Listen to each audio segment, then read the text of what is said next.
সকাল সকাল আশেপাশের সমস্ত কাজ কমপ্লিট করে স্নান কমপ্লিট করে সোজা ঢুকে গেছি রান্নাঘরে। আজকে দুটো কড়াইতে রান্না বসিয়ে দিয়েছি, কারণ কালকে না লেট হয়ে গেছিলো। রাজা কিছুতেই টিফিনটা নিতে চাইছিল না।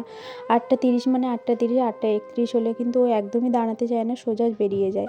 তো তার জন্য আমার একটু প্রবলেম হয়ে যায় বলে দুটো কড়াইতে আর কি রান্নাটা বসিয়ে দিয়েছি। দিয়ে এখানে ঘরে চলে এসেছি, এসে মশারিটা তুলে নিচ্ছি। বাদবাকি বিছানাটা রাজা স্নানে গেলেই তুলবো, কারণ ও তো এখনও শুয়ে আছে। আর ওকে এখন যদি হাজারবার বলি উঠতে, ও কিছুতেই উঠবে না। আর বাসি বিছানা রেখে আমার পুজো দিতে একদমই ভালো লাগে না। আর আমি কিন্তু এখনও পুজোটাও দিতে পারি না। আগে রান্নাবান্নাটা কমপ্লিট করি, তারপরে আর কি পুজো দিতে যাবো। আমি যদি এখন পুজো দিতে যাই তাহলে আমার দেরি হয়ে যাবে আর রান্নাটা হবে না। তো তার জন্য দেখো আমি আজকে রান্নাটা কমপ্লিট করে নিয়েছি। আর কালকেকার পাপার কিছু জামাকাপড় ছিল, সেগুলো আবার বাইরে মেলে দিয়েছে। আর দেখো আজকে রান্নাবান্না করেছি পুঁই শাকের বিটুলি দিয়ে চিংড়ি মাছ আর ডিম আলু, আর আমাদের মানে কচুরমুখী দিয়ে তেলাপিয়া মাছের ঝোল।